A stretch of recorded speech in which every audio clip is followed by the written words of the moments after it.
Merci, Monsieur le Président. Madame la Ministre, sénateurs, députés et gouvernement ont convergé ces derniers mois pour inscrire dans la loi la prise en charge par l'État de la rémunération des AESH pour leur emploi sur le temps méridien. L'ensemble de ces dispositions vise à donner de la stabilité à une activité indispensable à l'enseignement en faveur des jeunes en situation de handicap.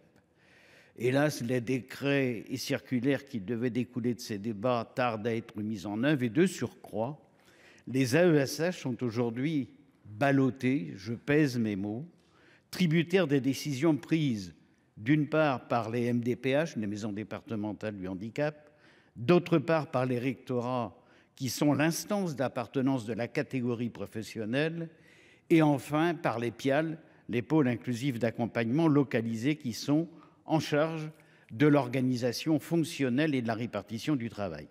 Le fait que ces catégories soient ainsi ballottées crée une instabilité qui n'est bonne pour personne parce qu'elle précarise et nous en savons quelque chose ici, nous l'avons évoqué d'ailleurs au cours de nos débats parlementaires.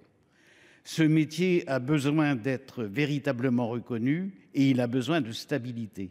Il conviendrait de les rattacher, ces personnels, aux inspections académiques, tant du point de vue de leur emploi que du point de vue de l'organisation de leur travail, en leur donnant bien entendu un statut.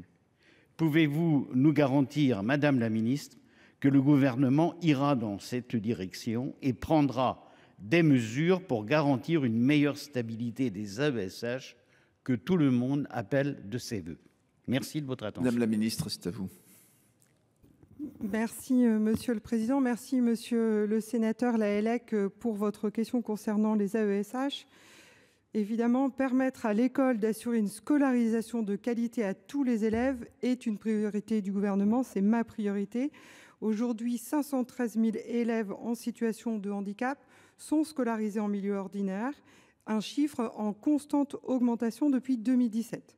Parmi eux, 336 732 bénéficient d'une notification de la MDPH, soit 65% des élèves en situation de handicap.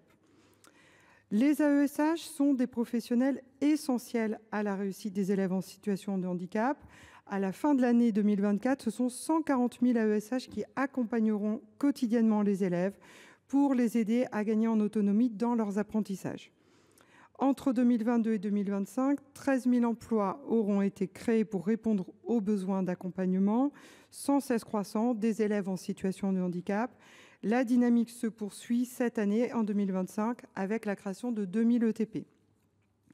La gestion administrative des AESH a été progressivement confiée au rectorat dans le cadre d'un service académique dédié, affirmant ainsi la pleine reconnaissance de ces personnels au sein de l'éducation nationale au même titre que les enseignants. Ceci s'est accompagné d'une évolution de leur statut avec la CDIsation de ces personnels dès 3 ans d'activité professionnelle depuis la rentrée 2023 et une revalorisation statutaire et financière afin de stabiliser le cadre d'emploi et de fidéliser ces personnels. Le ministère de l'Éducation nationale est tenu de mettre en œuvre ces notifications dès qu'elles sont portées à sa connaissance. Afin de garantir une réponse au plus près des besoins de chaque élève, l'emploi du temps des AESH est alors organisé en conséquence au sein des pôles inclusifs d'accompagnement localisés, les PIAL, ou depuis la rentrée 2024, dans 4 départements préfigurateurs au sein des pôles d'appui à la scolarité. C'est une nouvelle organisation en passe qui permet une meilleure réactivité dans l'accompagnement des élèves, qui permet une réponse rapide de première intention ou à plus long terme. Je vais être particulièrement attentif justement à l'évaluation et au déploiement de ces nouveaux pôles d'appui. Les directions des services départementaux de l'éducation nationale. Même si le sujet, bien sûr, mérite qu'on s'y attarde, je le sais, Madame la Ministre, mais oui, pardon. Je suis désolé. Mais Monsieur Lahellec, Monsieur Lahellec, pour 18 secondes.